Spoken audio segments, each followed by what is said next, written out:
नमस्ते दोस्तों, तो आज आपको एक बड़ी ही अचंभित एवं भयानक रहस्यमय कहानी सुनाऊंगी जिसमें आपको कुछ नई रहस्यमय बातें की जानकारी होगी।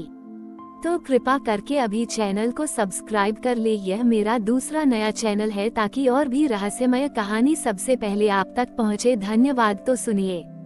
डॉक्टर विक्रम, एक भौतिक विज्ञानी, अपने लैब में एक प्राचीन घड़ी के साथ काम कर रहे थे। ये घड़ी किसी साधारण घड़ी जैसी नहीं थी। इसके डायल पर कोई अंक नहीं थे, केवल 12 अजीबोगरीब प्रतीक खुदे हुए थे। ये घड़ी उन्हें एक पुराने मंदिर के खंडहरों से मिली थी जो 12 ज्योतिर्लिंगों के रहस्यों से संबंधित था। विक्रम का मानना था कि यह घड़ी केवल समय नहीं दिखाती बल्कि समय को नियंत्रित भी कर सकती है। एक दिन जब वो घड़ी के प्रतीकों को एक लेजर बीम से स्कैन कर रहा था तो अचानक एक तेज रोशनी निकली और वह बेहोश हो गया।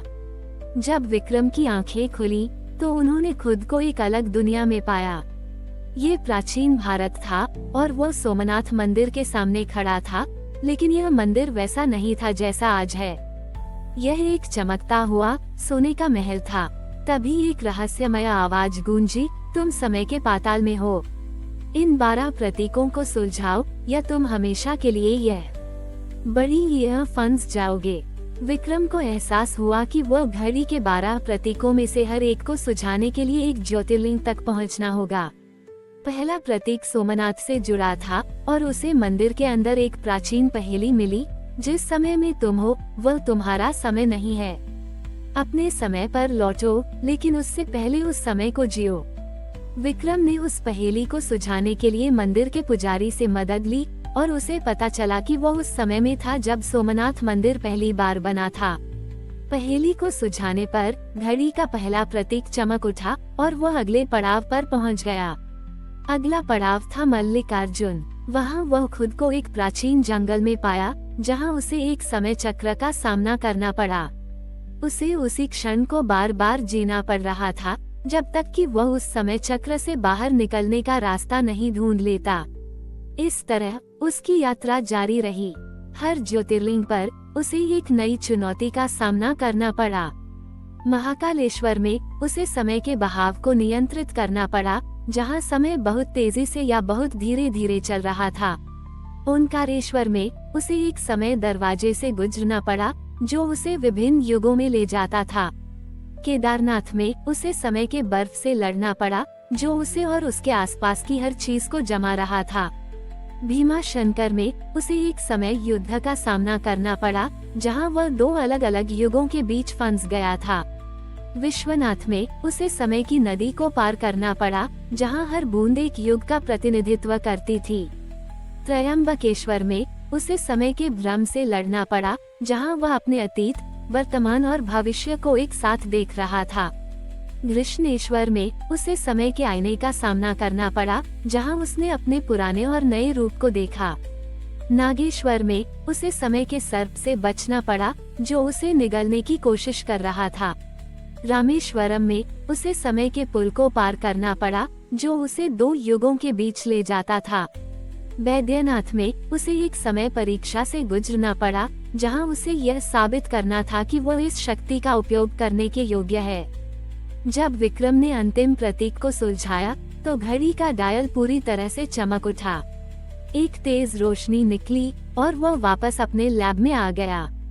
लेकिन इस बार वह एक साधारण भौतिक विज्ञानी नहीं था, बल्कि वह समय का एक नया संरक्षक बन गया था। उसने घड़ी को देखा और उसे एहसास हुआ कि अब वो घड़ी केवल समय नहीं दिखाती बल्कि उसे नियंत्रित भी कर सकती है। उसने ये भी समझ लिया कि यह शक्ति का नहीं बल्कि ज्ञान का एक स्रोत था जिसे उसने अपनी यात्रा के दौरान हासिल किया था। विक्रम ने फैसला किया कि वह इस शक्ति का उपयोग मानवता की भलाई के लिए करेगा। वह जानता था कि समय को नियंत्रित करना एक बड़ी जिम्मेदारी थी, लेकिन उसने ये भी समझा कि उसका जीवन अब केवल उसका नहीं था बल्कि पूरे ब्रह्मांड का था। डॉक्टर विक्रम अब अपनी लैब में शांत जीवन जी रहे थे, लेकिन उनके भीतर समय का पूरा ब्रह्मांड समाया हुआ था। उन्होंने 13वें द्वार से न गुजरने का जो निर्णय लिया था वह सिर्फ एक व्यक्तिगत पसंद नहीं थी बल्कि मानवता के भविष्य के लिए एक गहरा संदेश था। वे जानते थे कि असीमित शक्ति का लालच हमेशा विनाशकारी होता है और सच्चा ज्ञान नियंत्रण में रहने से ही फलता फूलता है। उनकी प्राचीन घड़ी अब सिर्फ एक कलाकृति नहीं थी, बल्कि उनके ज्ञान और संयम का प्रतीक थी। उन्होंने कभी भी अपनी असाधारण क्षमताओं का प्रदर्शन नहीं किया, लेकिन उनका प्रभाव सूक्ष्म और गहरा था। वे छोटी मोटी दुर्घटनाओं को रोकते थे, लोगों को सही समय पर सही जगह पहुंचाते थे और अदृश्य रूप से कई जिंदगियां बचाते थे। लेकिन एक दिन घड़ी ने एक खतरनाक संकेत दिया। इसकी टिक टिक की आवाज तेज हो गई और उसके प्रतीक अजीब तरह से चमकने लगे।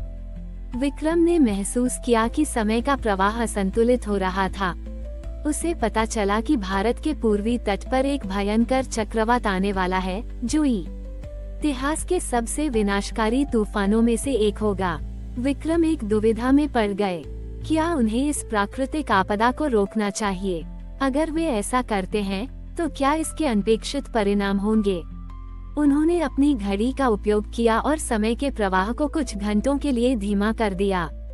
इससे अधिकारियों को लोगों को सुरक्षित स्थानों पर निकालने का पर्याप्त समय मिल गया और हजारों जानें बच गईं। उन्होंने एक बड़ी आपदा को टाल दिया था, लेकिन इसकी एक कीमत थी। उनकी घड़ी से एक समय की गूंज टेम्पोरल एको निकली। अब कुछ लोग क्षण भर के लिए अपने अतीत या भविष्य को देख सकते थे। वस्तुएं पल भर में गायब होकर फिर से प्रकट हो रही थीं। सबस ये चौंकाने वाली बात ये थी कि सभी 12 ज्योतिर्लिंगों से एक मंद मंद कंपन शुरू हो गया था, जैसे वे इस हस्तक्षेप के कारण असंतुलित हो गए हों। तभी विक्रम के पास एक कॉल आया। यह उनके पूर्व प्रतिद्वंद्वी डॉक्टर अर्जुन का था, जो उन्हीं प्राचीन खंडहरों पर शोध कर रहे थे। अर्जुन ने तुरंत इस असामान्यता को पकड़ लिया था। विक्रम, मुझे पता है कि यह सब तुम कर रहे हो। तुमने समय की नदी को मोड़ने की कोशिश की है। तुमने ब्रह्मांड के संतुलन को बिगाड़ दिया है। अर्जुन ने विक्रम को चेतावनी दी, तुमने सिर्फ शक्ति का इस्तेमाल किया है, लेकिन तुम इसके परिणामों को नहीं समझते। अब तुम उस समय परजीवी टाइम पैरासाइट को जागृत कर चुके हो, जो युगों के बीच रहता है और ऊर्जा को सोखता है। यह अब तुम्हारी घड़ी को खोज रहा है। विक्रम के रोंगटे खड़े हो गए। अर्जुन ने बताया कि उसने एक प्राचीन ग्रंथ में इस परजीवी के बारे में पढ़ा था, जो समय के किसी भी बड़े हस्तक्षेप से जागृत होता है। अब विक्रम को सिर्फ समय को नियंत्रित नहीं करना था, बल्कि से एक ऐसे शत्रु से भी लड़ना था जो अदृश्य था और समय के हर पल में मौजूद था। विक्रम ने घड़ी को देखा और उसे एहसास हुआ कि घड़ी पर खुदा एक और प्रतीक चमक रहा था। यह एक नया खतरा था जो समय के बहाव से पैदा हुआ था। उनकी यात्रा खत्म नहीं हुई थी, ये तो अभी शुरू हुई थी। डॉक्टर विक्रम ने महसूस किया कि यह लड़ाई सिर्फ शक्ति की नहीं थी, बल्कि ज्ञान और संयम की थी। समय का परजीवी अब हर जगह मौजूद था, हर पल को खोखला कर रहा था। लोग अचानक घंटों तक एक ही पल में फंस जाते थे और कुछ जगहों पर समय इतनी तेजी से दौड़ता था कि एक दिन कुछ ही मिनटों में बीत जाता था। दुनिया एक भयानक अराजकता में डूब रही थी। डॉक्टर अर्जुन विक्रम से मिलने आया। उसकी आंखों में अब सिर्फ लालच नहीं, बल्कि डर भी था। उसने कहा, विक्रम, हमें इस घड़ी का उपयोग करके इस परजीवी को खत्म करना होगा। हमें 12 ज्योतिर्लिंगों की ऊर्जा को एक हथियार के रूप में इस्तेमाल करना होगा। उद्धरण चिन्ह। लेकिन विक्रम ने मना कर दिया। नहीं अर्जुन, तुमने सही कहा था। मैंने समय में हस्तक्षेप करके संतुलन बिगाड़ा है। इस परजीवी को खत्म करने से और बड़ी अस्थिरता पैदा होगी। इसे खत्म नहीं करना है, इसे शांत करना है। विक्रम ने अपनी आंखें बंद की और अपनी पूरी यात्रा को याद किया। सोमनाथ का शांत नक्षत्र मंडल, महाकालेश्वर का शाश्वत प्रवाह, विश्वनाथ की पवित्र नदी। उन्होंने महसूस किया कि हर ज्योतिर्लिंग सिर्फ एक ऊर्जा का स्रोत नहीं था, बल्कि समय के प्रवाह का एक लंगर था। उन्होंने घड़ी को हाथ में लिया और कहा, ये ज्योतिर्लिंग हथियार नहीं, बल्कि ब्रह्मांड के संतुलन को बनाए रखने वाले स्तंभ हैं।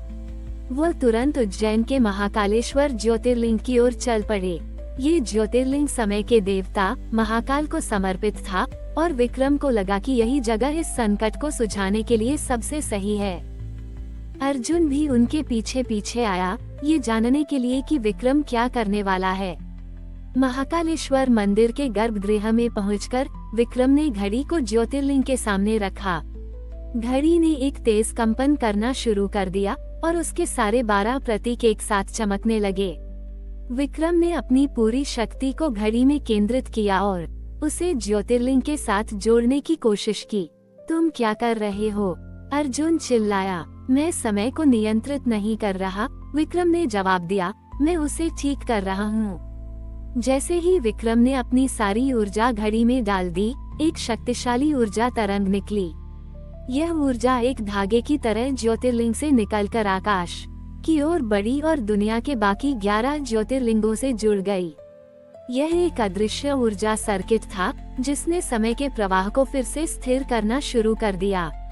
समय का परजीवी एक चीख के साथ उस ऊर्जा के जाल में फंस गया। उसे खत्म नहीं किया गया, बल्कि उसे वापस उसी समय के पाताल में खींच लिया गया जहां से वह आया था। ये सब करने में विक्रम की सारी शक्ति खत्म हो गई। वह लड़खड़ाकर गिर पड़े। घड़ी उनके हाथ से छूट गई और उसकी चमक चली गई। अर्जुन ने दौड़कर घड़ी को उठाया। वह देख सकता था कि घड़ी अब सिर्फ एक साधारण घड़ी थी। उसके प्रतीक गायब हो गए थे, शक्ति चली गई थी। विक्रम ने मुस्कुराते हुए कहा, मैंने तुम्हें शक्ति नहीं दी अर्जुन, मैंने तुम्हें ज्ञान दिया है। ये ज्ञान ही सच्चा अमृतत्व है। डॉक्टर विक्रम ने अपनी जिम्मेदारी पूरी कर ली थी। उन्होंने समय को नियंत्रित करने के बजाय उसे बचाने का रास्ता चुना था। वो अब बूढ़े और कमजोर थे, लेकिन उनकी आंखें शांत थीं। उन्होंने एक नया अध्याय लिखा था जहां विज्ञान और अध्यात्म एक साथ मिल गए थे। उनकी कहानी समाप्त हो गई थी, लेकिन उनकी विरासत हमेशा के लिए जीवित रहेगी, ये साबित करते हुए कि सच्ची शक्ति नियंत्रण में नहीं बल्कि त्याग में निहित है। हमारी और भी आध्यात्मिक एवं अनोखी कहानियाँ देखने के लिए हमारे चैनल पर जाएं तथा धार्मिक एवं पौराणिक अनोखी कहानियाँ हमारे चैनल पर है। कृपया जाके देखें तथा हमारे चैनल को सब्सक्राइब करके रखें और वीडियो लाइक जरूर करें। धन्यवाद।